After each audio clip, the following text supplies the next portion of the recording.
Je reconnais que, y compris la COP de Paris, grand succès mondial, c'est pas du Flaubert, hein, quand vous lisez le texte, bon, ça c'est sûr. Mais c'est pas fait pour ça.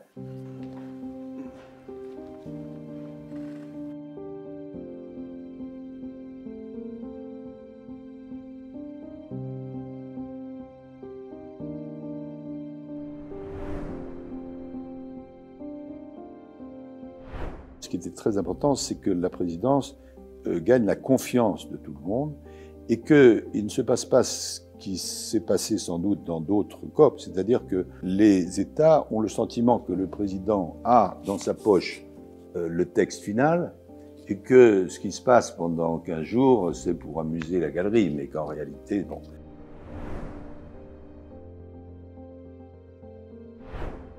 À l'entrée de la COP, je dirais que la plupart des pays dits riches et la quasi-totalité des pays émetteurs de gaz à effet de serre étaient contre. Et donc, on parlait de 2 degrés, et il s'agissait, comme souvent dans les conférences internationales, de trouver une rédaction qui permette une certaine ambiguïté pour que des gens d'opinions diverses puissent s'y retrouver. Je reconnais que, y compris la COP de Paris, grand succès mondial, c'est pas du Flaubert, hein, quand vous lisez le texte, bon, ça c'est sûr.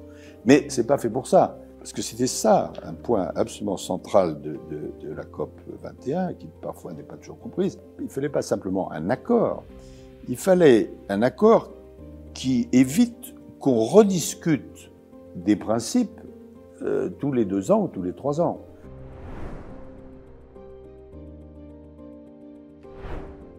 J'ai le souvenir d'un garçon qui aujourd'hui est décédé, qui était le représentant des îles Marshall, qui a fait une intervention absolument bouleversante, courte, en expliquant que pour les îles qu'il représentait et pour d'autres, la question du 1,5, puisque c'était soit 1,5 soit 2 degrés, c'était pas une question de qualité de la vie, c'était une condition de vie. Et il l'a dit d'une manière si forte que ça devenait très très difficile pour les États, fût-ils surpuissants, de dire non, ça n'existe pas, parce que c'était la vie ou la mort.